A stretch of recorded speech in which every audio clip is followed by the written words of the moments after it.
Hello and welcome to the Hugh Hattrick channel and our special F1 Christmas review. Now, we're a little bit short. We're expecting Neil and Rue to come with us, but he has not arrived yet. So we have got Jonathan and we've got Simon. Hello, everybody. Good evening. Hello. Good to see you, Hugh. And I've got an echo because I've got it on my other screen. I'm going to have to quickly introduce yourselves. The two of you quickly introduce yourself, and I'll mute my echo on my other computer. Give me 2 seconds. Starting with Jonathan. Yeah. Okay. Well, I'm Hugh's old friend from school, Jonathan, and we've got up to many mischievous adventures over the years, some of which come up during his live streams. Yeah, I don't do too much sim racing. I watched a bit of the F1 this year, so I haven't completely revised, but I do have a few opinions about the drivers and the various personalities involved. But it's just great to be part of the show. What I would say is, though, I've got a Christmas tree. Simon's got his hat.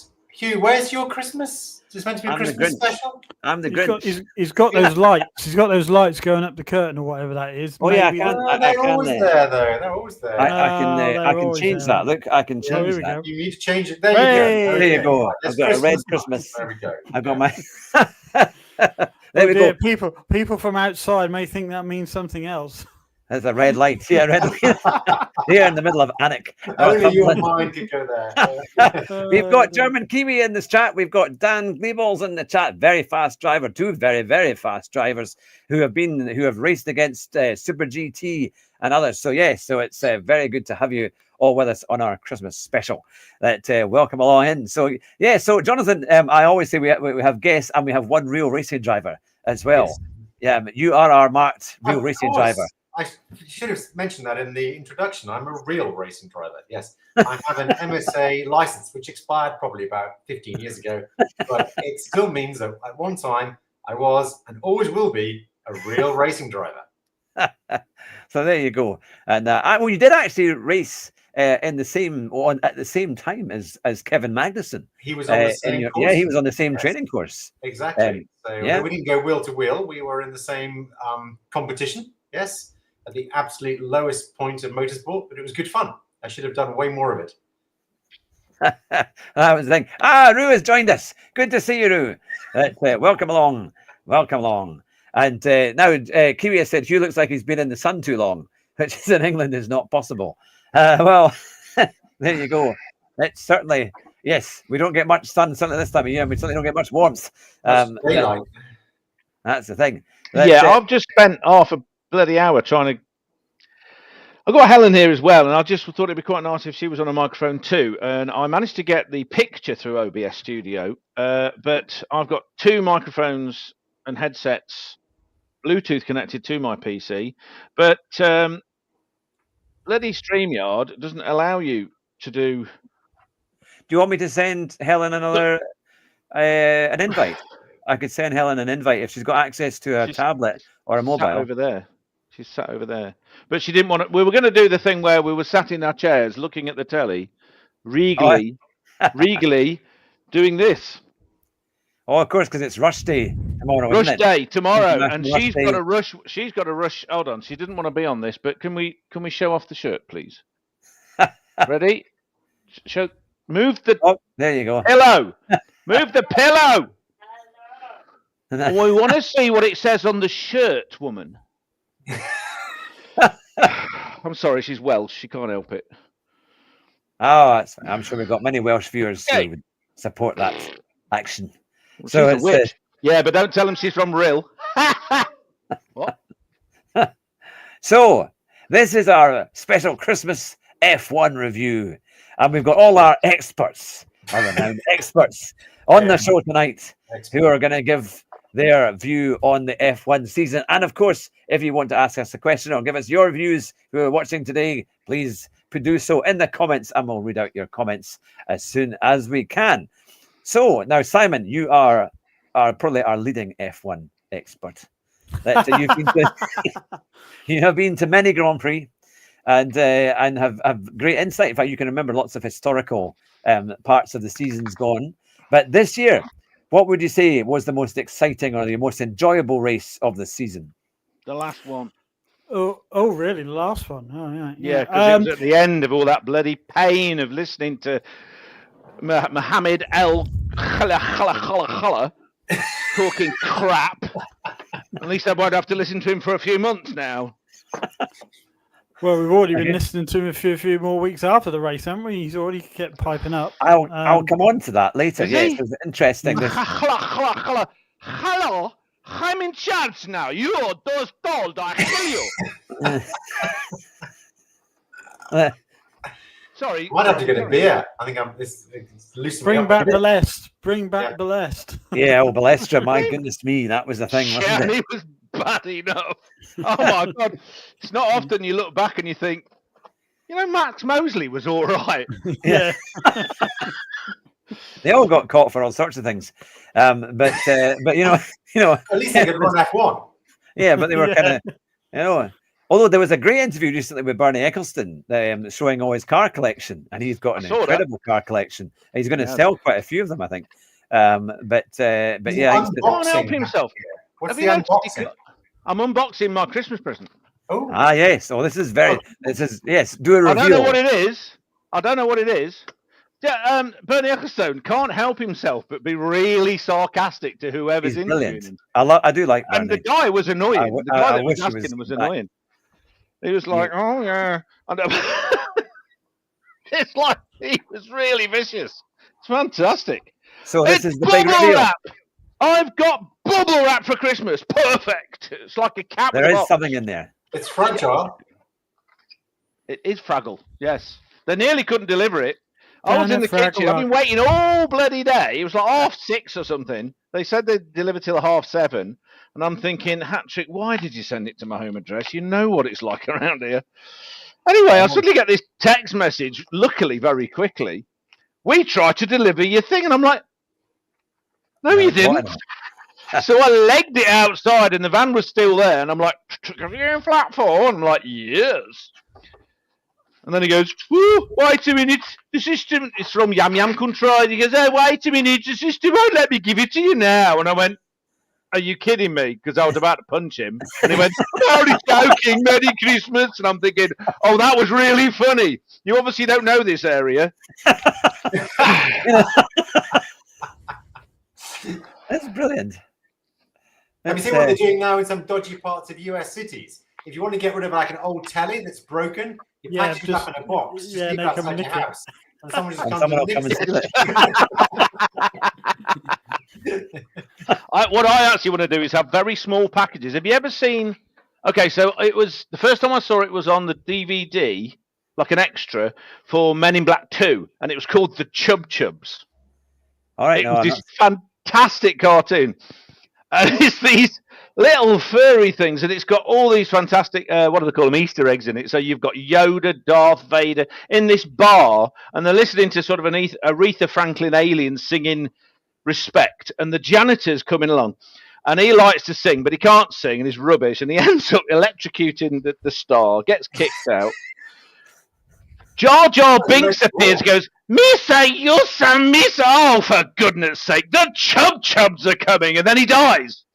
And this guy goes, oh my God, and he sees this cloud of lightning and big evil looking aliens coming at him, and he goes in, slams the door open, which squashes the woman again. He goes, oh my God, gets kicked out again. He goes, I'm just not good at this, am I? Does the same thing again, falls through the roof, lands on top of her. Then somebody else comes in and says the Chub Chubs are coming. So they all leg it, including E.T. on a bicycle. It's so good. And then there's all these things coming. They've got glowing eyes and big weapons. And there's these little 3 furry looking, kind of like a cross between a chicken. No, a cross between a budgerigar and a pig. I'm seriously, I'm not joking. I'll find a picture of them. Like a cross between a budgerigar and a pig. And I'm getting a beer. He tries to rescue them from these big things, and then they appear. They sort of come out, he puts them in a bucket, they come out and they go, like a Jack Russell. And all these massive monsters go, the Chub Chubs! It turns out these tiny things are the Chub Chubs. And they end up having like 1 million teeth, and they eat the lot of them. So that's what I want in a small package. that gets You can- nicked outside you your can front feed door, off. so they go kung, kung, and get eaten. Brilliant. There we go. Right, you're almost there. Almost there. Just another little bit of bubble wrap. This is the longest reveal in history for an F1 present. Here we are. Well, if you want, I could do the traditional thing of revealing it quick and then going, wait a minute, and then people will punch the screen.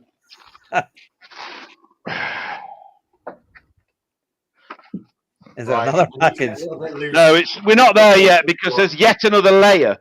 Another layer. my This is like God. parcel of 100 different. Put the music on. You've given me Michael Schumacher. Well, I know you like Germans. I know you spent a bit of your life in Germany. So there you go. You could have done Heinz Harald Frentzen. Heinz Harald. Actually, I should have done. I should have got you a present of the least known driver in Formula One. And Rudolf Caracciola. You should have done him. Let me. Right, I show didn't it see to it. What have you got? show it to the camera. I was- Show it I to was the. getting- you're not quite there. I'll just do it quick. I've got to. There's loads. There's even yeah. more rapping on it, but Oh, it's wow. a picture of Schumacher in a Ross Brawn Ferrari. Ah, Too much light. Dirty What's going on Hun. there? There you go. There you go. Right. Dirty you- Hun. well. Dirty. There The goes dirty my- Hun. How Man's dare good. you come into my country, you Turkish people? When I lived there, there was a big backlash against all these Turks coming in the country. Now it seems like Turks are the least of their worries. Oh my God. The Merkel effect. You know, Do you know, I lived in the village that, what's his name? The Chancellor in the 80s. Helmut Kohl. Helmut Kohl. I lived in the village, Oggersheim, as it's known locally. I lived in his village. And all the Germans, they had the same joke about how terrible his English was. that's Not the English, the Germans. The Germans used to take the pee out the fact that he couldn't speak any other languages. there we it's go. brilliant. Right, we're It almost was there. something on the lines of you got Ronald Reagan, Margaret Thatcher, and Helmut Kohl in a car. It breaks down, and Ronald Reagan said, "I think we should do this." And then Margaret Thatcher goes, "Me too," and he says, "Me three." That's the joke. You know. Welcome to Germany. Oh, if Kiwi's listening, I'm sure he will understand because he lives in Germany. So I'm He sure. does. Yeah. does. In fact, he was. I'm sure Kiwi. I saw Kiwi in a daily race today with Tidgney when he was doing his weekly race guide. I'm sure he raced against Tidgney and he was up there right at the top. So doing very well. How But, dare he does it? And Dan, Dan is still with us. Dan does some incredible times on his time trials for all the races. So Dan is very, very quick. So German Kiwi is a Kiwi in Germany as opposed to a German in New Zealand. Yes. Jawohl, the first one. First This one. is the correct one, yeah. How does that But, go? right, come on. We need to see this picture. Come on. Have you got it there? I've got what there? The picture. What? The thing you've been trying to open for the last I was 10 minutes. opening. Oh, go away, YouTuber! Telling me to buy your crap.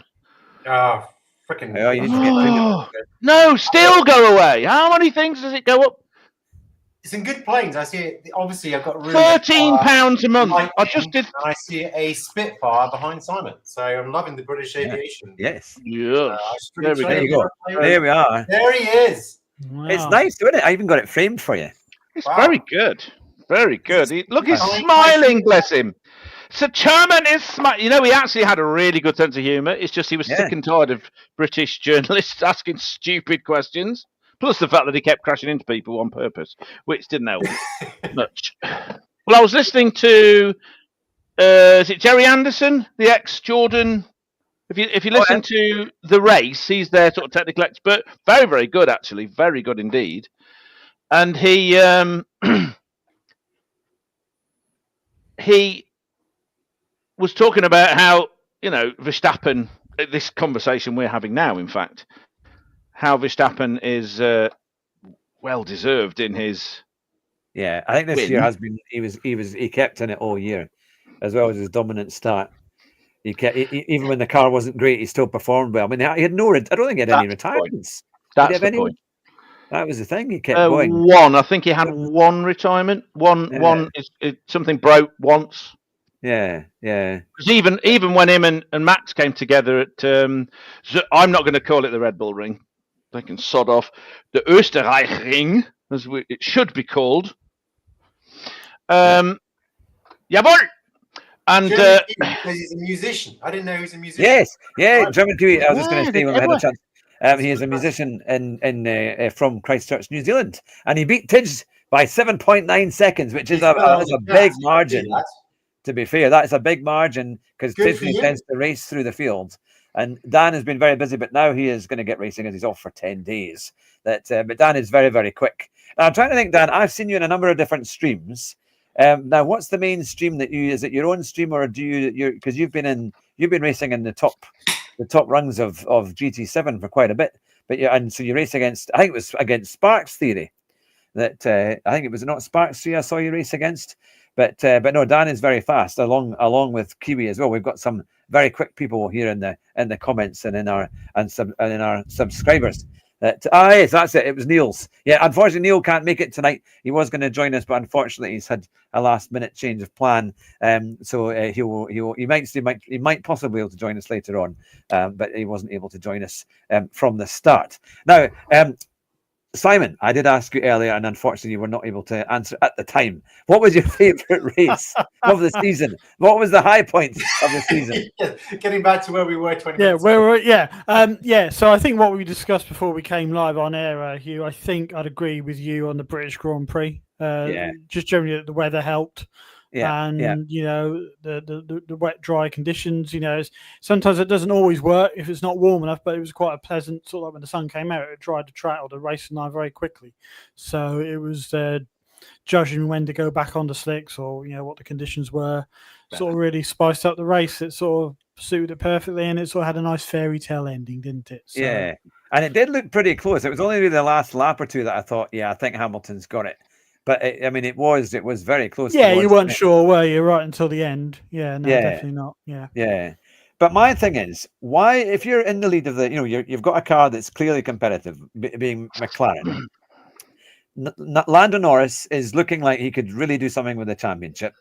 Why would you let Piastri go ahead of him and give team orders precisely to let Piastri go ahead when crucially you think, Lando's the only one who's got any chance of catching up, and it's like that's what they did on certainly on one occasion, but also they seem to give Piastri an awful lot of extra help when really they should have been doing everything possible to get Lando at the front of the field.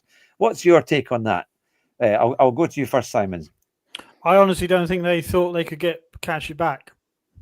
You know, that they thought the gap was too big, so I think they just focus on the constructors. I don't think, with how good reliability is with cars these days, I don't think they believe they were going to catch Max up. So they decided to try and, if Oscar was ahead or whatever, they weren't going to allow them to fight as such. Yeah. And to Rue, what do you think, Rue? What do you think? Because you're good on the team side. Simon, I'm a McLaren fan and have been, since the start of me watching Formula One. They've always had this attitude. I mean, in the Ross Brawn, what the hell am I talking about? The Ron Dennis, old Ron, with his buffer boots and his big jacket. I'm Ron. Terrible team principal. You couldn't even have a picture of your own family on your desk. It was hot desking, and you couldn't even make your own little space. Oh no, we can't have any of that. Anyway, even in those days, it was no team orders until it became mathematically impossible back in the day. But he still had favourites. I mean, it was very obvious that Hakkinen was his boy, and DC was like tagging along as best he could. But they've always made mistakes. It was a main thing of watching Ross Brawn pull out the most incredible wins with Schumacher, because not only could you rely on Schumacher to deliver what he asked for, 5 laps at this pace now, boom, do this pace and look after your tyres, boom, he would just do it. He didn't allow emotions to sort of get in his way in that sense. But they were never very good with tactics. They were never very good with them. Now you've got, but they were used to winning. You know, they, like Simon said, they believed they could win championships. They had a winning mentality. Now it's been said by a few people that they haven't got that winning mentality. This might give them a bit more of one, where they can aggressively go after a championship. So they've been focusing on trying to get a car that can win championships without understanding that then you have to win the championship. It's like they focus so much on the technical side of it, they've forgotten about the sort of the overall mentality of, you know, we're going to win this. Come on. So, yeah, that's. I think it's more than just that they didn't think they could win the Drivers' Championship. It's that they were not prepared to win a championship.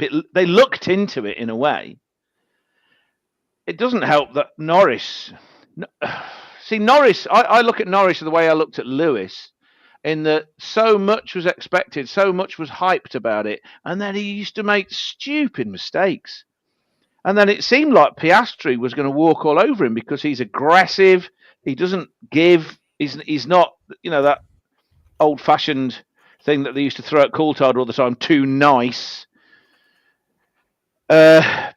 And then he started, I don't know what's happened to him in the rest of the season as well. He's kind of like gone boink. Yeah. So they're all just disappointing. And the only person that I've seen racing for years, other than Schumacher, and I hate saying this because I was not a fan of Schumacher, is Max Verstappen.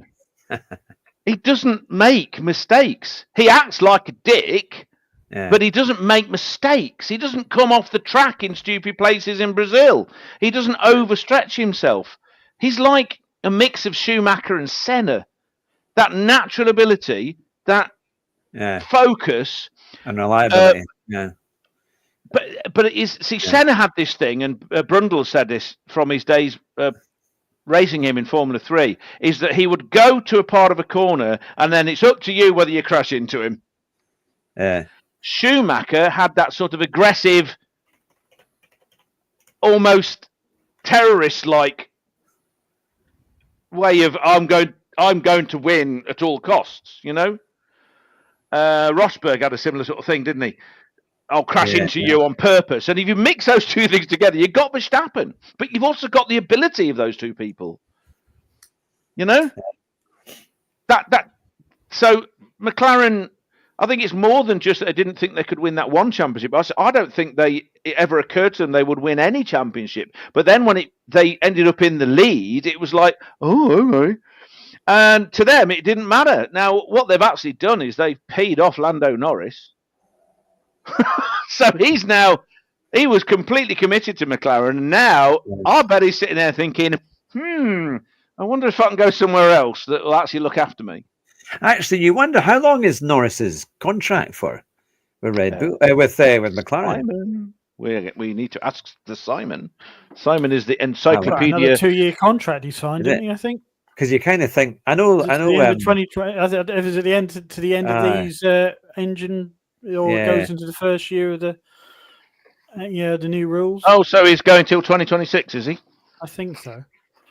Because it was to the end of this season finishing when he signed it.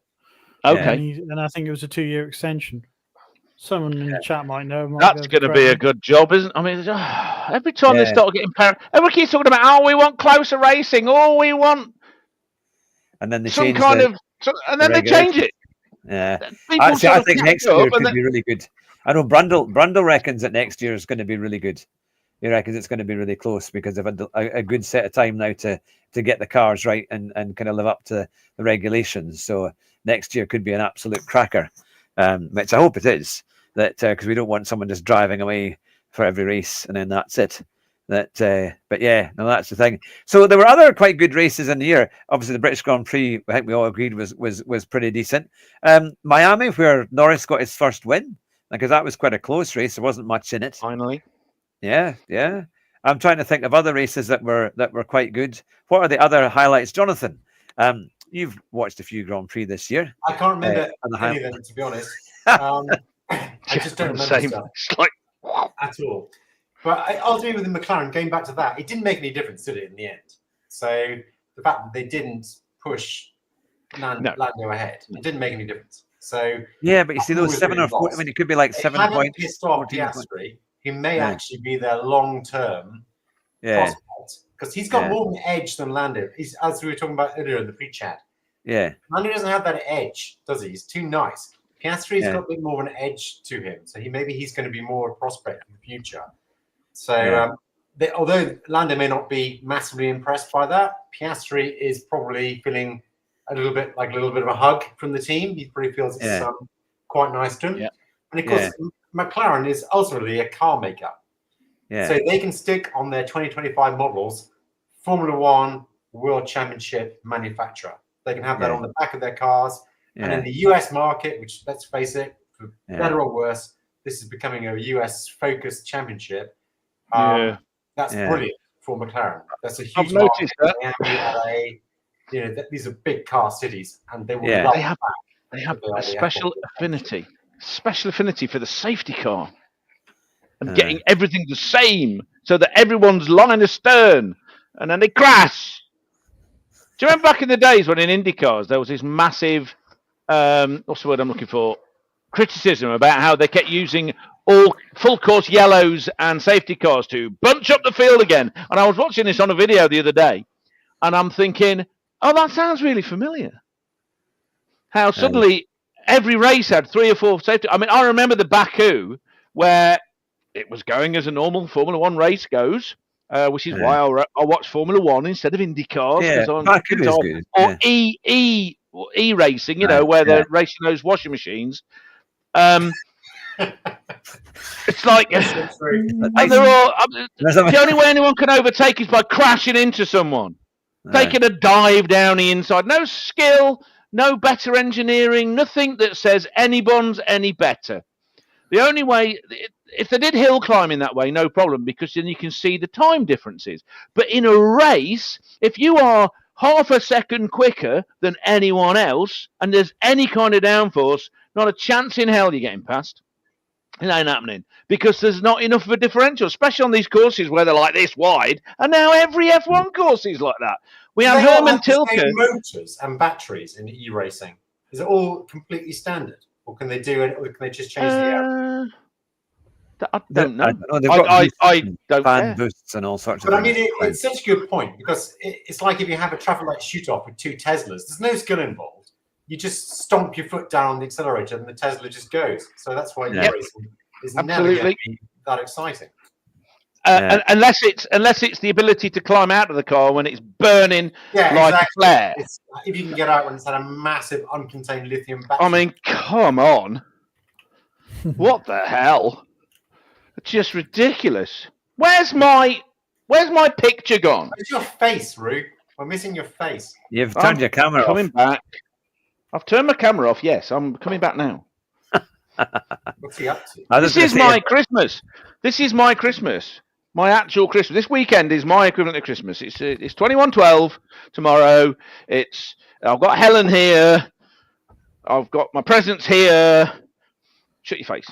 I need to... Where's my picture gone? I had Roo and Kanga. We can't see your face. Yeah. Oh, they are. Wins. God. There we go.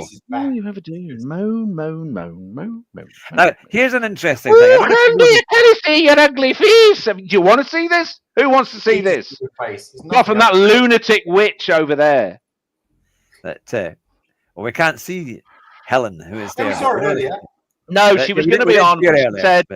She said, I'm gonna do the BBC accent. Oh, hello, I don't want to be by you. That's not what she sounds like. Because she's from North Wales, not Cardiff, or that crap thing with Corden. Can I? Okay, let me introduce a new question here, and a new topic in Formula One. I don't know if you're signed up to the F1 channel, and you can get the F1 app, and you get all the kind of stats free. But they also send you notifications. Hold on. I like Dario Franchitti. I know. What are you talking about? But Dario Franchitti, he commentates for Formula E, so he would probably say it's a lot more. Yeah, so does that Jonathan Twertface Nicholson or whatever Nichols, who was on 5 Live, and he's a moron. I mean, literally, there'd be him and Jolyon Palmer talking about toilets, and what kind of coat have you got? I'm like, you do know that the only way we know what's going on the track is because you're on the radio. You telling us, maybe either shut up and get another job on QVC, or start doing your job. And they had the guy. Are they selling the coats, or are they trying to sell coats? Like on QVC? No. They were literally. They decided that what they could see was too boring, so they talk utter nonsense. That's why I stopped listening. Year and a half ago, I stopped listening to. I used to listen to, because I can't afford to pay the ridiculous fees of Sky to watch 15 cuts for every corner and close-ups of a wheel nut. Yeah, they do. Literally. Or pit stops when they do that. Or my favourite one, my absolute favourite one, let's do, it's really cool. Let's do that one. It's like, but you're saying what the driver sees. I don't care what the driver sees. I want to see the racing. That's it. Stop showing me vibrato cam. I don't care. If I was sat in the damn thing, maybe it'd be fun. It's like reading a car magazine. The Sky vibrato cam sounds like a different purchase option. Everyone's a woman now. Everyone's a woman. They're all women. I mean, it's okay when they've got Danica Patrick, even though she was awful. She won one thing, and she's quite pretty. And sees that one, and she says, "What are you buying?" Formula W vibrator cam would be very interesting. That would get a whole new audience. Just think of the ratings. That would take fan fiction into the mainstream. And here we go to Jamie Chadwick with the vibrator cam. Yeah. She's another one. I mean, at least she's won some things. I mean, they're all better drivers than me. Don't get me wrong. I'm not saying that they're bad drivers. Jamie Chadwick's not a better driver than you, Rude. I think Jamie Chadwick won. Did she not win an IndyCar? Hold on. Jonathan.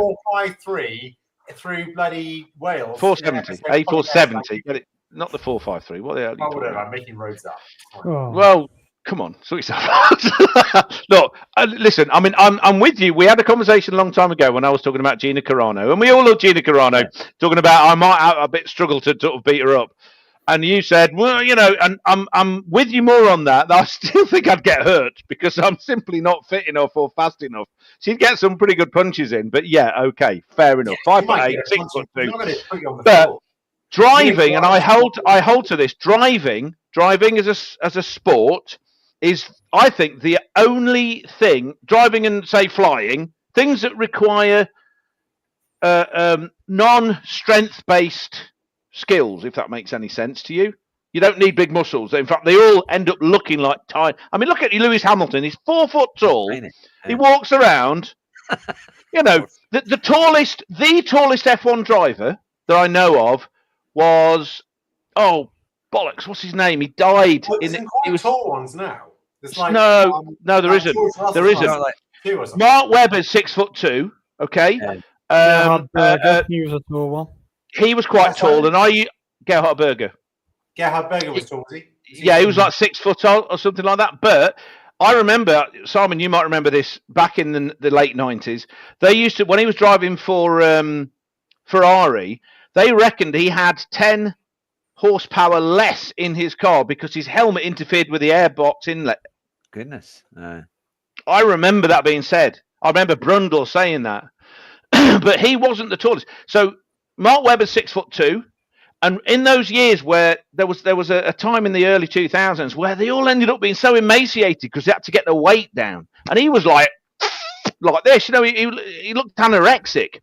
But it was Justin Wilson. Justin Wilson, yes, he was a tall. He was 6'3". They had to re-engineer the car because of the regulations state that your ankles have to be behind the front axle. Yeah.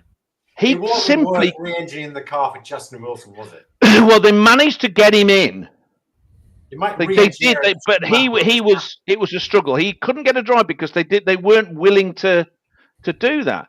And then, bless him, he went to America and he died in that terrible crash, didn't he? So, but that's how tall you can't be tall. You got to. I've said this story before. I was watching the only Indy 500 I watched. Yeah. And it was the one that Danica Patrick was in, and she was famous because she'd won a race. She was the first woman to win an IndyCar race. So there she is, and she crashed. Apparently, she did that a lot. She crashed. No, I've literally seen a video that says the worst driver in IndyCar, Danica Patrick, and I'm like, okay. And it kind of went. She left IndyCars and went to NASCAR, and she never really had any kind of success. But she's made a lot of money, and she's pretty, so whatever.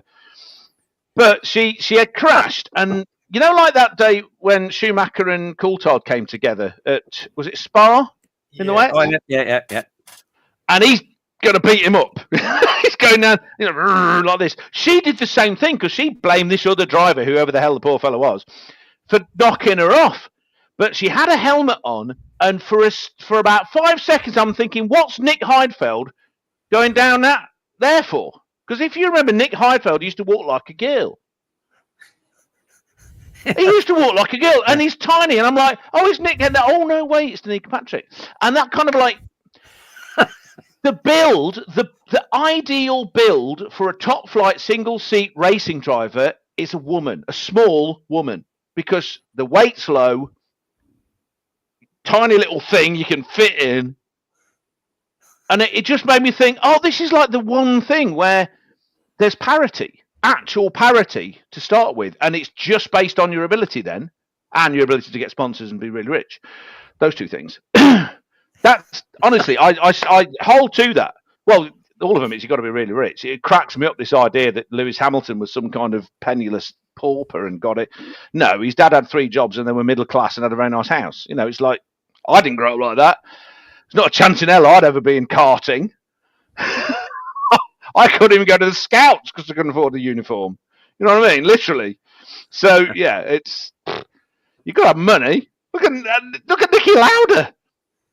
His family had loads of money. They didn't let him have any, but he came up with that expectation of success. That rich people are trained to have the confidence to go and do something. Tell me I'm wrong. Yeah, well, they certainly have the opportunity to do it, don't they? Well, it's not just opportunity; it's a mindset. Okay, it's a mindset. Senna did not come from a poor family. Nigel Mansell is a hero because he's basically an insane nut job who would let nothing get in the way. Nothing. Broken back. Yeah. Even his job was an engineer. He was an engineer, wasn't he? He was an engineer. Well, let's ask the expert. Simon? Yeah, he was an engineer. Yeah. That's what he qualified for, yeah. Yeah. Brundle's an engineer as well, by the way. He's got a degree in engineering. Yeah. Yeah, they have a car place in Kings Lynn. Or near Kings Lynn. That's right. Yeah. They were selling Toyotas. He's probably like one of these weird people from Norfolk. What's that, the West Country you're trying to do there? Or? Yes. No, I'm trying to do Norfolk, but I'm succeeding in doing the West Country. That's how it works. I'm sorry. It's like when I do Scottish, it ends up invariably being some bastardisation of Glaswegian, Rabsy, Nesbitt, and Hugh. You can turn it off. Control E. No, that's fine. So that's everyone when they try and do a Norfolk accent end up doing Pam Ayres usually. Keith, can I need to. You end up doing. I know, but I'm the same. It's like when I'm doing the Irish accent, it always sounds like somebody from Father Ted. Right, so it's the same. That's why Richie used to get so fed up with me, which I understood. Completely. Right. Keith. Let me say something. Here you are. Keith has said in the comments, seeing Max implode at Hungary was fun because that was the only race where it all kind of went pretty much wrong for him. And also Brazil was fun too with all the chaos because it was. I mean, remember there were all these the weather was horrendous and really they were struggling to put the power down. But then all of a sudden, Max just seemed to have it You could just tell that car was set up so well for the wet, and he just had it. He knew where the grip was, and also the difference was as well. We saw Hamilton this year really struggle in wet conditions, which he hadn't done before. Because normally every condition, yeah, he was. He struggled in every condition. Yeah, but I would have thought in the wet he would have done a bit better at Brazil, but he was nowhere. I don't think that Mercedes is very pointy at all. Yeah, no, you look at the Red Bull was very pointy. You know, I mean, especially in the wet. But I always say, I think we said this in the last one. I still prefer Verstappen's race in Brazil in 2016. Was it? Yeah. Just because the overtaking carving past. Yeah, and he was overtaking people in really weird corners. This one, it was all everyone getting out of his way, not daring to fight him. You know, they were just letting him go past. It was still a good performance to get through how many cars he did and the conditions, how bad they were in visibility. But I just prefer 2016 because of the, you know, going around the outside of people, right around the astonishing. You know, that one always impressed me more. Yeah. And you're completely right. But Verstappen's always been. I mean, this is what it's the same. It's going back to what I said earlier about how Hamilton has consistently disappointed me from the hype that he's been given. Oh, he's fantastic in the wet, and then Germany, Hockenheim, whichever year it was, the one where Vettel crashed out and started kicking his car. That one, which is hilarious. No. Oh, you know, because I don't really rate Verstappen. Seb. Vettel. Vettel.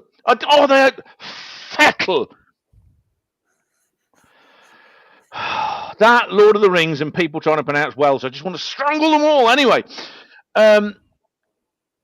it's the one where it was super wet, and then it's the same corner. It's in the grandstand, and they came off, and then they went over the drag strip. Yeah, it was just coated in rubber, wasn't it? Yeah. And the only person that didn't really come off, I think he had a bit of an issue, but didn't really come off, was Verstappen. And he won the race. And he won the race because he was the only one that could actually drive in the wet. The others, there might be better than some others in the wet. Hamilton might be better than some others in the wet. But I've got so many memories I can't tell you exactly. It's a British Grand Prix, and he's pirouetting down one of the straights, coming off like everybody else. It's like, I thought he was going to be really good in the wet and be able to feel the grip. Yeah, even when he won in 2008, he still came off the track. Yeah, the chicane. It was only because everyone else was so bad that day. Yeah, exactly. He didn't win because of his skill. The only Regenmeister, I mean, the original Regenmeister is, Hugh, I have told you. Well, he's from near Glasgow, and his family had some kind of Jackie Stewart. There you go. And where did he get that name from? What race? I don't need a year, but I need the race. That was it was the Nordschleifer, was it not? Nordschleifer. He won by 4 minutes. Yeah, 4 minutes. Jimmy Clark was pretty good at Spa as well. Oh, wasn't he though? Yeah. Well, there's the other story with Jackie Oliver on the Pound of Glory. That thing, that where you're saying, well, okay, it's my first time. Driving around, and Jimmy Clark. Oh, I'm doing quite well here. Show you the lines. He must have got bored because he disappeared, and within 3 corners I couldn't see him. I'm like, oh, okay. Maybe I think he followed him for a lap, didn't he? And he said, well, I'm doing quite well. A lap or a couple of laps. And then he just went, and he was going to say, well, that was it. He's gone, you know, in the distance. Oh, man. So annoyed that he died. So annoyed. Just what he could have done. What he would have done. Yeah. It was a different caliber. It would have been. Behrman finished Keith saying 18th in the standings, so he probably beat Bottas, didn't he? Perez probably scored more points than Perez. Oh, so unfair because Bottas did, I think, a really good job of driving a roller skate.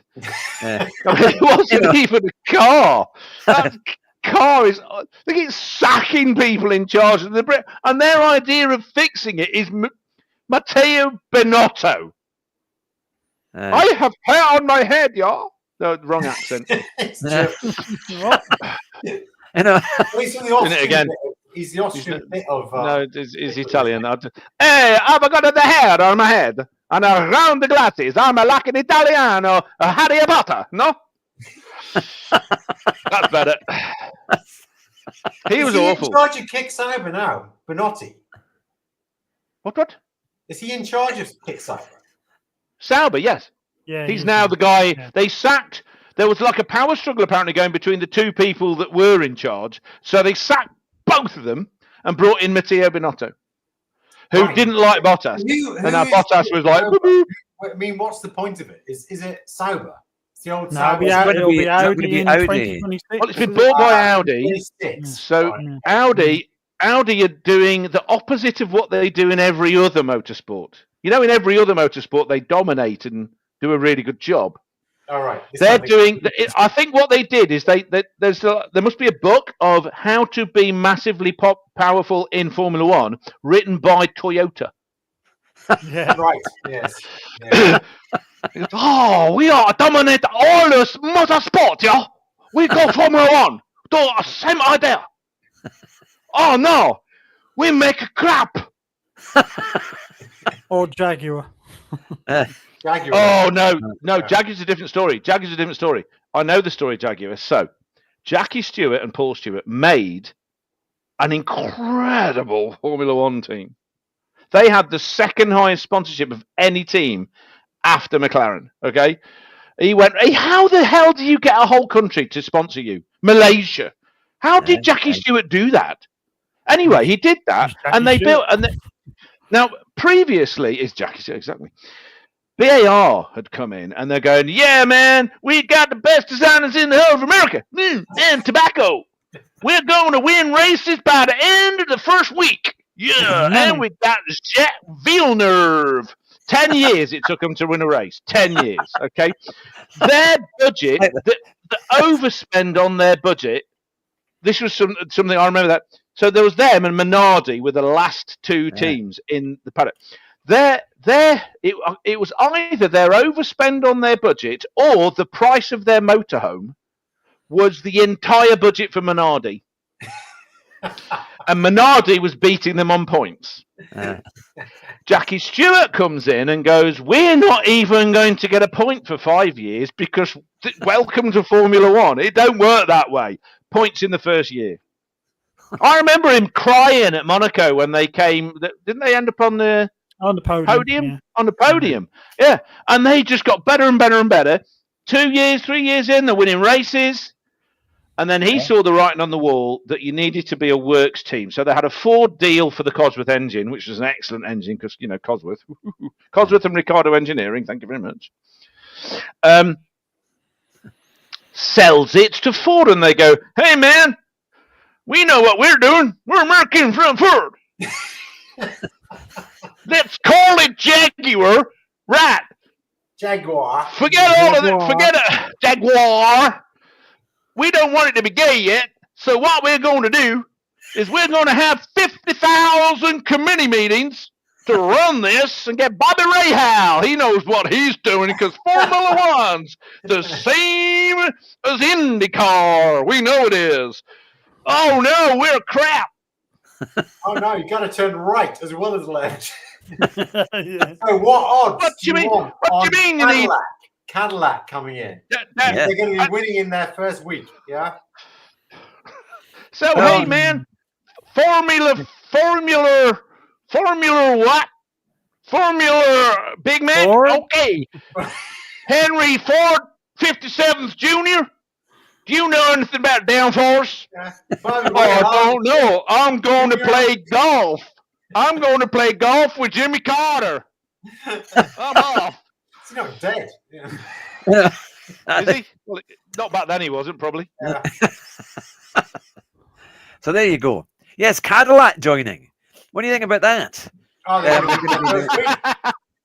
as Rue said, it's going to be Bobby Rahal III, Jr. Mind you, to be fair, if they get a lot of publicity and they do at all, if they even get some points, they might take over from the kind of Jaguar clientele because now Jaguar is going to stop making cars and Cadillac are trying to sell cars. for that kind of, they'll try and sell Cadillacs to the existing Jaguar clients. Stop making cars. So they're just Well, they have. They've actually stopped making cars. That was the whole thing. They've stopped making cars, and then they've got this new prototype, this electric, looks like the Batmobile type thing, but it's cost $100,000 a piece. So they're basically think out of the box. Don't do any copying. So I don't know what's going to happen with that, but Jaguar pretty much thrown away everything. Copy nothing. Honestly, some concept all of these hats. The 1990s. What, the pink dildo? So basically Jaguar, well, it's over really, I think, for them. It's basically that thing. Does it not look like Chrysler? Yeah, it did. Yeah, slightly bigger, slightly longer. I mean, I kind of thought there was a kind of 1930s style to it, the big old 1930s kind of classic cars with the big wings, it has a kind of look to it. But I think it has a look. Yeah, I just don't think it's going to catch on really, and the kind of money they want for it. I just don't see that happening, But that we'll see what happens with that. But Cadillac has its main customer base is old people. They need to get what's his name, the one that's the Bud Light guy. They need to get him into. That'll change everything. That'll get him. Dylan Mulvaney or something. Delana Mulvaney. Yes, that one. Yeah, why Cadillac? I mean, this is General Motors. They have all these brands. Yeah. Chevy, Buick, Cadillac. Why? Because even like Cadillac? Chevrolet would be something, because you've got it's the what is it, the Chevrolet thingy, the Corvette. So you think that would push Corvette sales or something that would kind of. Cadillac, obviously, it's their luxury brand, I suppose you would say. But you just know it's going to be a disaster. I mean, it's going to be an absolute disaster. And so they're taking over another team. It's actually Andretti. It's not Cadillac. It's actually Andretti. They should be a whole new team. Yeah, whole new team. The 11th team on the grid. Yeah. So it'll be 22 cars. Andretti behind it. One of the Andrettis. Well, no, because they didn't want him, did they? That's the reason why it was going to be Andretti. Yeah, the story is that it is the Andretti. It's the Andretti team, because they've been putting this bid in for a couple of years now to try and get in. And I don't know who's been telling them get lost, but whether it's the idiot, there's that moustache guy that's in charge of Formula One that's gone now. There were three of them. They brought in Ross Brawn because they needed someone with half a brain cell. Oh, we love Ross Brawn. He's so cool. Yeah, he should. And then those other guys. Oh, bless him. I'm glad he got a good job and got paid. On Ross Brawn, by the sound of it. Well, Ross Brawn is does like this, doesn't he? And wonderful stuff. And we go racing. And then we win. He did the best interviews, even though I didn't like Schumacher. He used to. I mean, there's that thing where it's like the not double diffusers. That's a different story. Remember the barge boards. And there was that thing where they were trying to get him banned with the barge boards. And he was like, they'd ask him. And so let's say Christian Horner. So Christian Horner's there. So Christian Horner, what's the story? Bullshit. Spice Girls, bullshit. Blah, blah, blah, blah, blah. Nasty things said. Blah, something. Yes. Okay, thanks very much. No answer. Ross Brawn comes along and he goes, right, so Ross Brawn, what's happening? He says, well, we've been accused of cheating. I can tell you nothing more because it's going to the courts. Yes, but you must tell us something. He went, no. Not a Spice Girl mentioned. Boom! I'm like, love him. And then after it all went through, he goes, right, now I can tell you about it. And he told you everything. And Brundle will come to you and say, what's the tyre strategy today? He goes, well, we think mediums and followed by softs will be really good. Some other teams think differently, something. And he's like going, you just told me. And he goes, yeah, and he goes, but shouldn't you be trying to keep it secret? And he goes, that'd be stupid. They all know anyway. It's like, what the hell do you think I'm telling you that every other team in the paddock doesn't already know? They found out in the McLaren that it had fiddler brakes on the feet. That's not there. It's down. Somehow they'd got a camera down there. And people think that, we're hiding something. No, you're not. That'd be stupid. And Ross Brawn was just like, well, I'd rather just tell you. And then if I don't want to answer a question, say that weird word. No, get lost. Love the guy. He's so good. Just fantastic. And I like Toto Wolff, even though he cheated him and Nicky Lauda, who I also loved, cheated Ross Brawn out of the team. Even though what the hell's gone on with that? Oh, it's the Toto Wolff. He has made this amazing thing. Since 2014, he did this amazing thing. Did he? Because I think it was somebody else. I think it's somebody else that started the design process for the engine and everything else well ahead of time, because he's got a brain and beard and he's tall and he's really nice. Well, and he's all the crap Lauda died, hasn't it? So maybe he was the brains behind the entire operation. Yeah. He had some brains. And his daughter's called Helen and used to work with one of my best mates. Who, Lauda or Wolf? No, not Lauda. Ross Brawn. Ross Brawn's daughter's called Helen, and she worked in marketing and worked with one of my best mates in a marketing firm in Heathrow. Oh. Well, he met them, and he went to the Silverstone Grand Prix. It was when Schumacher. It was really important for Schumacher's title that year. I can't remember what year it was now, but I saw the photo.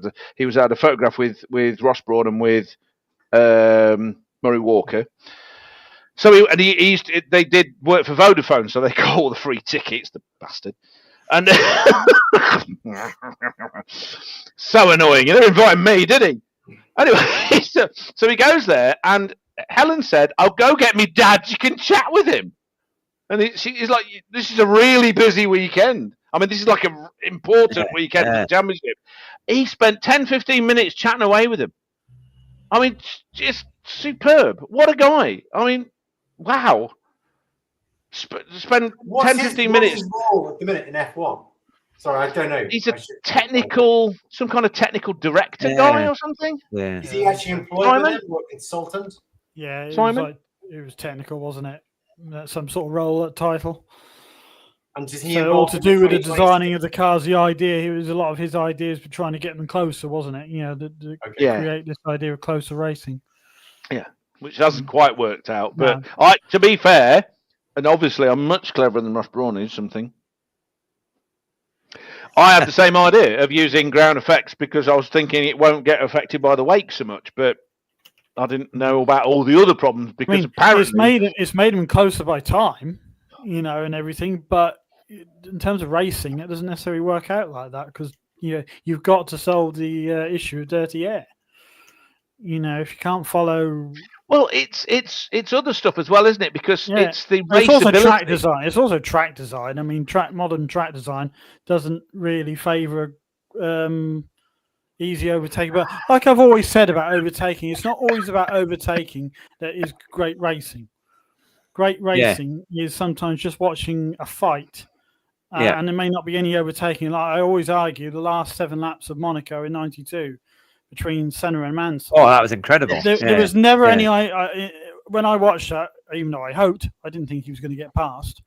Because it's Senna. He's going to do every trick in the book to stop him from getting past, and it is Monaco as well. But it was so incredibly exciting. It's not always about overtaking. It's about just watching cars fighting. I remember watching that live. And at one point, when Mansell did his pit stop, and then he came out on the fresh tyres, he was actually 5 seconds a lap quicker than Senna. Yeah, he caught up when so he was quickly. Catching up. It was incredible. Yeah. But then you can't get past everything. He was doing everything. Get past, and you could see all the marbles going up Sandevot, up the Casino Square, and he's trying to. But he suddenly realised, God, if I get on them, it ruins the tyres, and he sort of has to back off. You're off, aren't you? It's like being on ice, isn't it? Although he did. Have you noticed? Sorry, quick question. To people that watch the races more than I do, but they've disappeared, haven't they, marbles?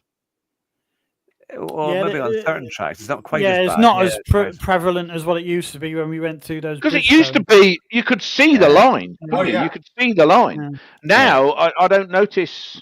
I mean, it could be that they can't show the line or anything else, because it seems like... rubber still at the end of the race. They're all Hollywood. Did you pick up rubber?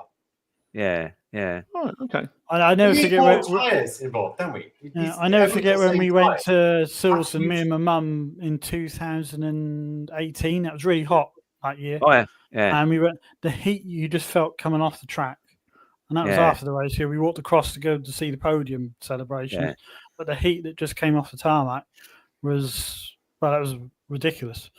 But you could see you get bits of marble that were on the sort of off the line and everything. Back then, that was an issue. I think it began to change around 21, 22. Yeah. When you didn't notice it so much, but it all depends on how high deg their tracks are sometimes. Yeah, didn't they have like a thing where they sort of asked Pirelli to make the tyres more durable because people were sick and tired of people tiptoeing around the track. They want to see hard racing instead of tiptoeing around and tyre saving. It's more down to temperature now, isn't it? I think.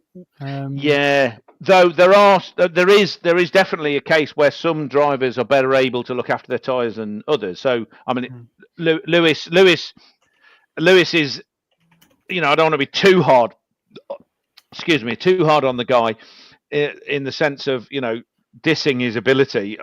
Certainly not dissing his ability. He is very good on his tyres. It's something that he wasn't very good on at the beginning of his career, but as time went on, especially when he moved to Mercedes, I think he learned a lot, maybe from Niki Lauda, I think, on how to improve his tyre. Quick question, thought for you actually. The quick question for you is: I think he learned an enormous about that kind of stuff in those years after he got his world championship, and Jenson Button was his teammate. Yeah, could be that as well. Yeah. I noticed that him as well. Yeah. Those first 2 years, he was kind of like full on. I've got to win. And then when the car couldn't win very often, he still won a few times and was kind of competitive, but it was like upper midfield rather than one of the top teams. And he only become really competitive at the end of the season. Those last 2 or 3 years, they took the whole season to really develop the car. So they developed it up, but I think he refound his mojo. Because he was under so much pressure to win, or put himself under so much pressure to win. That's why, in my opinion, he lost the Rookie World Championship. Because he was second in the championship, only 1 point behind. Yeah. And also the fact that him and Alonso were fighting each other all the time. But there was this constant need to fight, and this need to win, and this need to push, which he regained the joy of just enjoying the racing. I think in those years where he wasn't winning and there was no chance of him getting the championship. Yeah. But I also think he learned a lot because I think Jensen's good, was always quite good at sort of racecraft. Yeah. You know what I mean? He could do a strategy. He could respond well to different situations, and especially changing weather conditions. Changing weather conditions. Very good at that. Good. Yeah. That's why you could say he was possibly Canadian better than race, Lewis. wasn't it? Yeah, he was better than Lewis and that. So I mean, there was one in Australia, wasn't it, where he judged. They relied on him, but Lewis was like, "When should I come in?" But Jensen was like, "No, now. We change now." And they're like, the team are going, "Really? No, we change now. We go dries now," and that won in the race. Yeah. But Lewis wasn't confident at that point of making those sort of decisions. Because he didn't have. Yeah, very reliant on the team, wasn't he? So that still sort of weighed over into Mercedes' early days, but then he will still argue now, and the team will try and tell him something. But sometimes you've got to listen to your driver. They're out there, they're feeling it, and that's. And I think that's another thing that is special about that relationship between Ross Brawn and the team he built and Michael Schumacher. Yep. Because Schumacher, because I don't think there's many people in the world that would be able to accuse Lewis of being brainy. Because anyone that sits there in a private jet, millions of pounds in the bank and 7-litre Pagani Zondas, moaning that other people are producing CO2 and they need to stop now. And also, by the way, I'm really oppressed. Can't exactly be what I call. Have you seen that spitting image sketch yet? No. There's a spitting image. Look up spitting image and Lewis Hamilton. When they streamed it on BritBox, when they brought it back, and he did 2 or 3 great sketches of him, and he's saying, "Yeah, here I am, blah blah blah blah.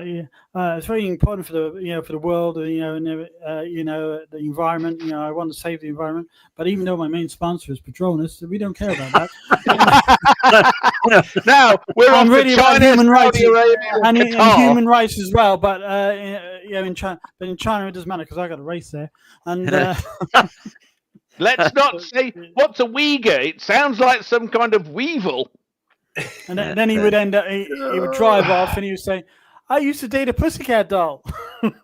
Yeah, right. Of course he did.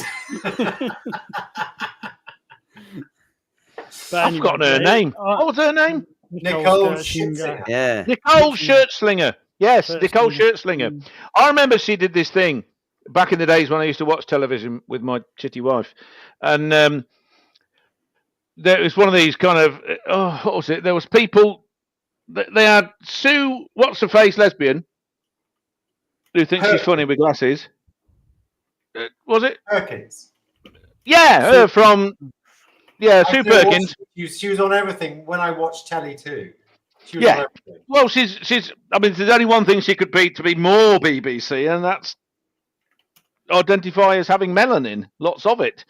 Anyway, she was doing like learning how to conduct. Then they had other people that were, and they were doing stuff, and Shirtslinger, she was singing, and I remember thinking, bloody hell. She can actually sing. What's going on? Get her off Top of the Pops immediately. I was quite impressed with that. So I think she did the intelligent thing and ditching the stupid pillock. Good on her. I agree, 100%. There was I mean, does Lewis like girls? I don't know. He likes dabbling in it. He's got to sound like he's from Los Angeles and doing the rapping. I've no idea. I don't care. I really don't care. I have absolutely no interest in any of them. I mean, I like Jody Scheckter because he's a farmer and he talks about farming. And I liked Jean Lacey because he makes wine and he talked about wine. And I like Carlos Sainz because him and his dad make wine and then they drive rally cars around the vineyard. I mean, that's like a perfect line. That is pretty cool. Pretty cool. Yeah, Carlos Dad are having a race now. Who's going to win? I don't know. Why? Yeah, why is Carlos Sainz driving the bloody Williams? Why? Yeah. What?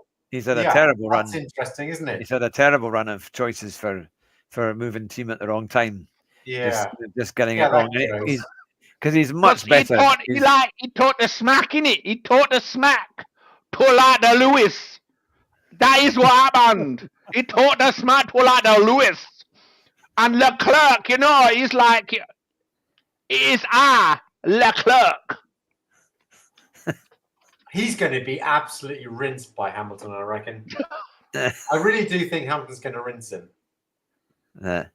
No, if the car is good, if the car is to Hamilton's liking, I think it's going to be quite an exciting year. Can you even see? I mean, he's getting on. He's in his 40s now. His eyes must be going. I will say about Sainz, he's a really good driver, but there would be some races where he's non-existent. He's just one of those sort of drivers where he'll be like 7th or 8th and never does anything. Yeah, and maybe he's just that little bit where teams are maybe just a little bit. I think, has he got that bit to be consistent? Simon, siesta time, like Perez. Don't compare Sainz to Perez. That's not fair. Come on. They speak Spanish, so damn. Where's first Perez? There's a guy that's got 6 reverse gears and 1 forward. Come on. Yeah, I mean, and it's a bit like Leclerc as well. He can juicy blow Mexican mobile phone money. It's just that's what that was. Keeping Christian Horner in Spice Girls. But Leclerc can blow hot for 3 races, look like a world beater, and then for the next 3 or 4 races can be nowhere, and sometimes not even make Q1. So it's funny they keep talking about him being really fast, but only ever in qualifying. And then every now and again, he does this amazing race like he did was it Monza this year? He did a really good race. And Monaco, but again, if you get ahead in Monaco, you generally stay in the lead most of the time, unless you're Daniel Ricciardo. Wasn't it Monaco where in one of the Red Bulls, because everything was so terrible because it was made by Renault, that the battery system just stopped, and no one could overtake him. Yeah, wasn't that Ricciardo? Could be. Yeah. What was interesting? How about you spelt it wrong, Hat-Trick. That's Ricardo. That's okay. Listen, John. Harry Ricardo. Genius engineer, made incredible engines pre-World War One, World War Two. Started Ricardo Engineering. Yeah. Incredible guy. Where's it based? Where's Ricardo Engineering based? Britain. England. I don't know. Okay, we were talking about Cadillac. I'll start again. Cadillac earlier. They were winning IndyCars with a Cadillac engine. It's a special Cadillac engine designed by Ricardo Engineering in England, where they stenciled on the top Cadillac and paid them lots of money.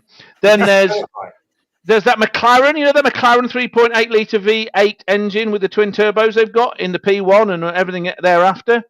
That was just, it could be, yes. There's also the gearbox on the Bugatti Veyron, because that massive company Volkswagen, what they used to make this thing with teeth that turned into melted chocolate every time 600 horsepower went through it. This is before they got the 1,000 horsepower. And it went, oh dear.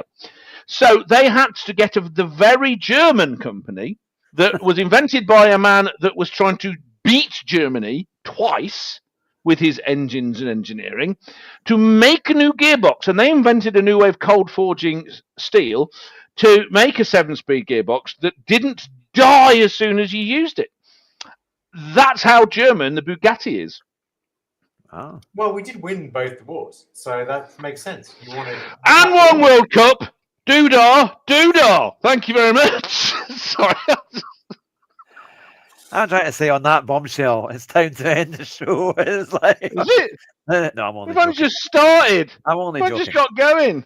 There's a few things I wanted to cover because I thought it was quite an interesting point. Back in Canada, they interviewed Jacques Villeneuve, and it was at the time when people were questioning whether or not Ricardo was any good and whether he should stay, whether he should go.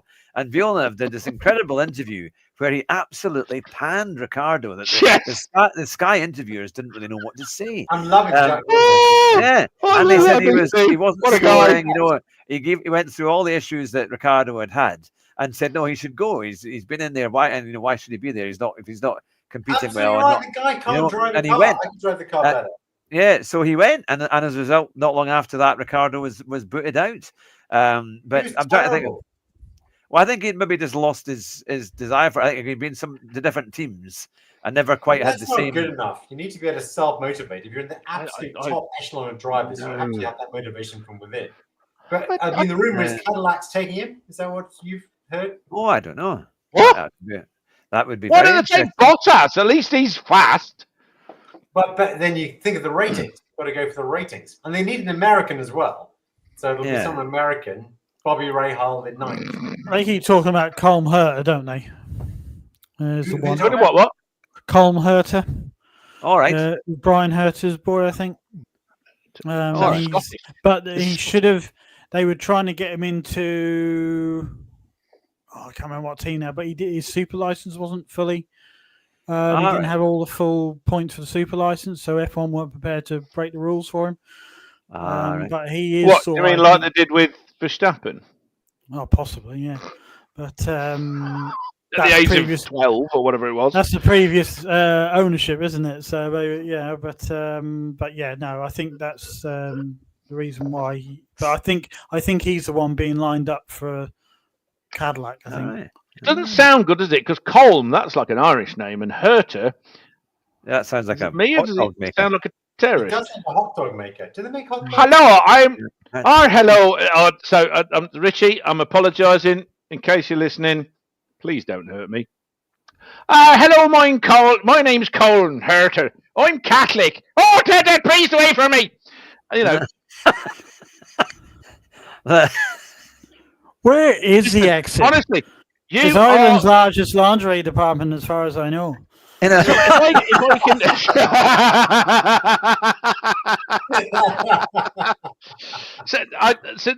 I can do. There's certain phrases in there that stick in your head. So, Ted, I want to be a milkman. Please let me be a milkman. I've always wanted to be a milkman. Stop it, Ted. Those ladies round the net. Milkman's delivering more than just milk. You know, that was it. 2 points. 2 points. 2 points. Ted, leave me alone. I'm doing fine. Dougal, have you gone over 4 miles per hour? I have now. Leave me alone. There's a big pile of boxes in the middle of the road. Oh, that's fantastic. And he moves them. What are we going to do? There's a bit. Our father. Pat Mustard wants to put his massive tool in my box. What? How dare you? Yes, I've got no room for it on the milk float. There's no room for it on the milk float. I might have to go and watch that tonight. Yeah. It's so good. Hold on, I've got to show you this. I've got to show you this. I meant to wear this literally on 2 nights ago. Where's it gone? Oh, Speed 3. Yeah, Speed 3 was it? Speed 3. It's the best of the 3 Speed films. If you had Sandra Bullock in it, it would be perfect. Where's my... What the hell have I done with the jumper? This can only be a hat-trick Christmas special. Woman? Oh, where the title of F1 is merely... You know what we're missing? What we're missing? We're missing R keys. We need R keys to talk about music. Actually, right, okay, I've got to show you this. This is another one of my Christmas presents. Oh, nice. Megan Christmas. Yeah, from Red Dwarf. Yeah, a few Red Dwarf fans I know in the support of the channel and the subscribers. Very smegging Christmas all here. There you go.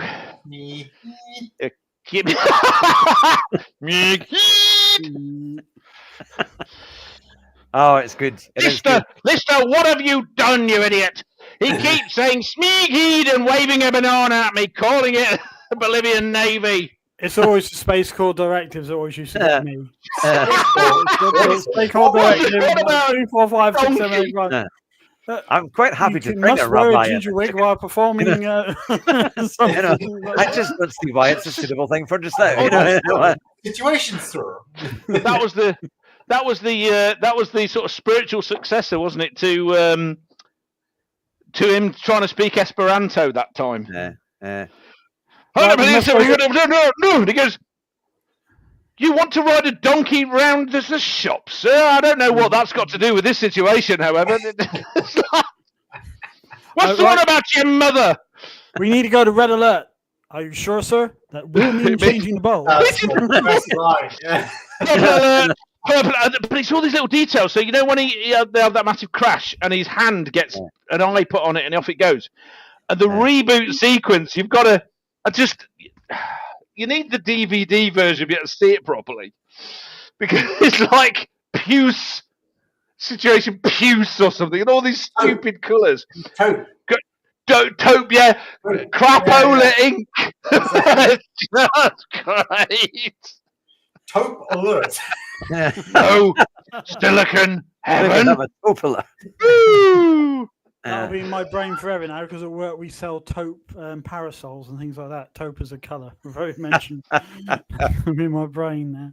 Yeah, any time I hear the word taupe, it's always Red Dwarf. Ramses, I had a friend who had droid rot.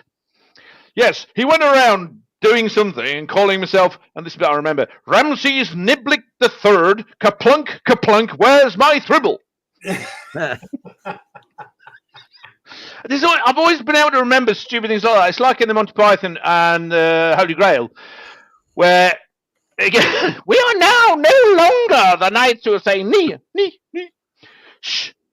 We are now the knights who say eki, futang, zumpoing. Oh, knights who who until recently said nee.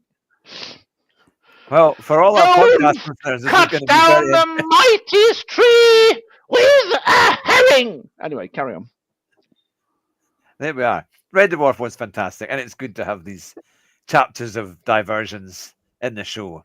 Do you think Starbug would win any F1 races? Because it drove through that swamp that time, remember? It was built out of other crashed spaceships, wasn't it? And that's why it survives. No. crashes, then it should be. I don't know where you. I've never heard that it's built out. I think it was built specifically to be as tough as old boots. Yes, but it was built out of the parts that survived from other spaceship crashes. Yeah. So I've never heard that. Yeah.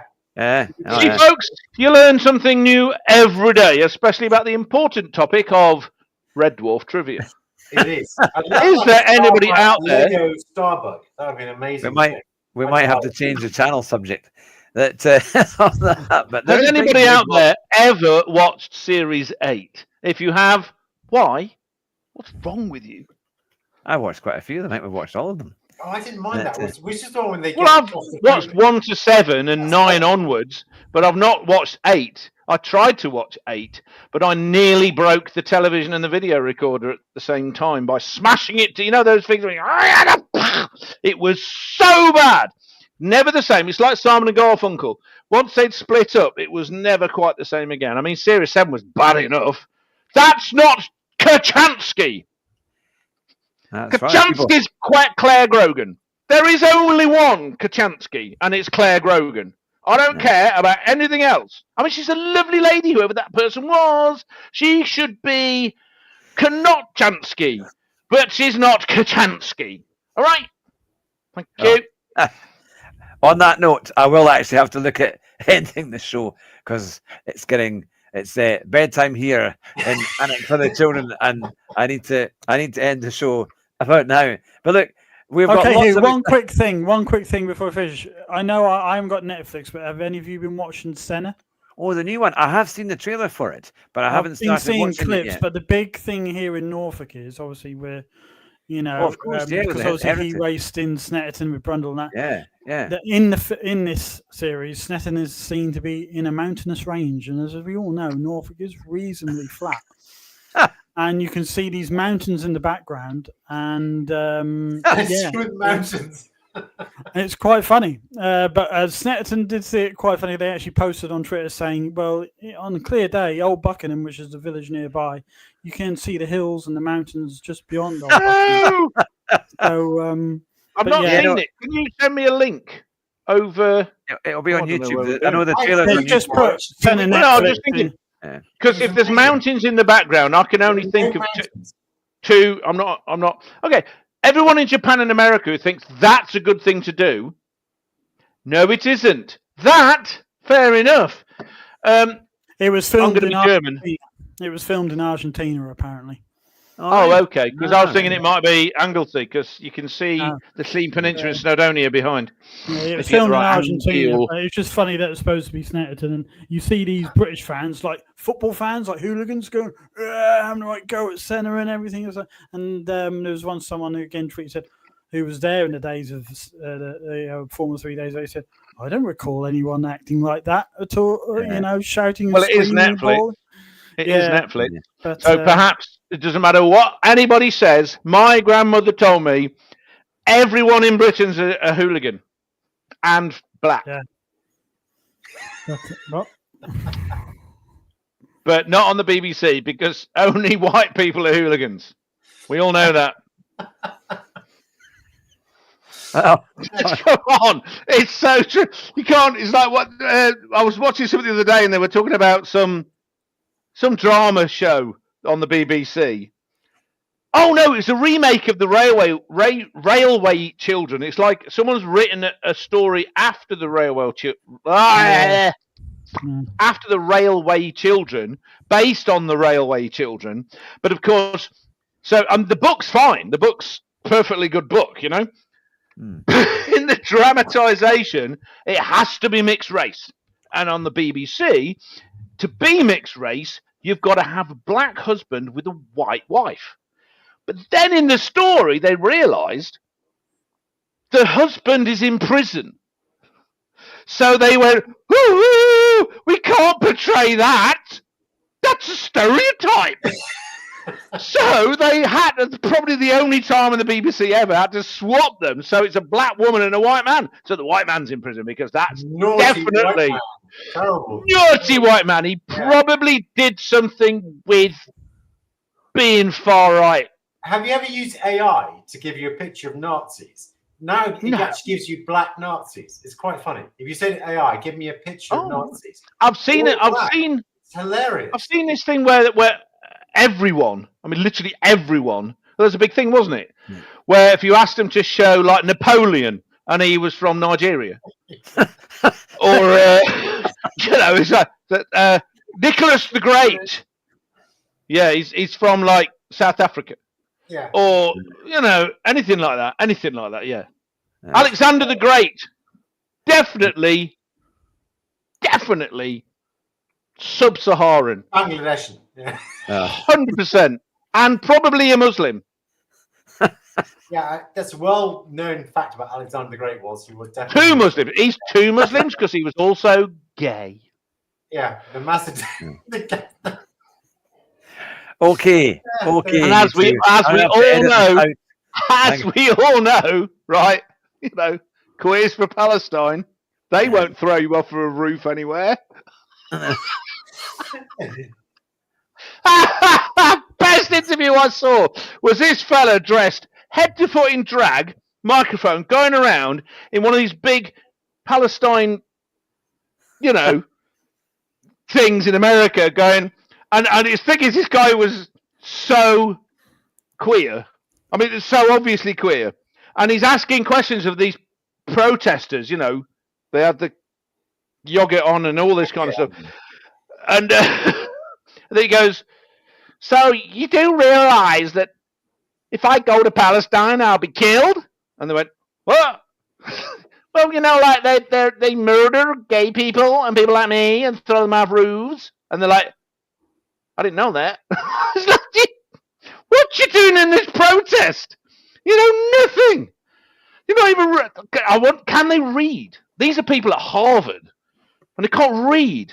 I used to think how nice it would be for me to go to a top university instead of Huddersfield Polytechnic, and now I'm so glad I went to Huddersfield Polytechnic because I can read.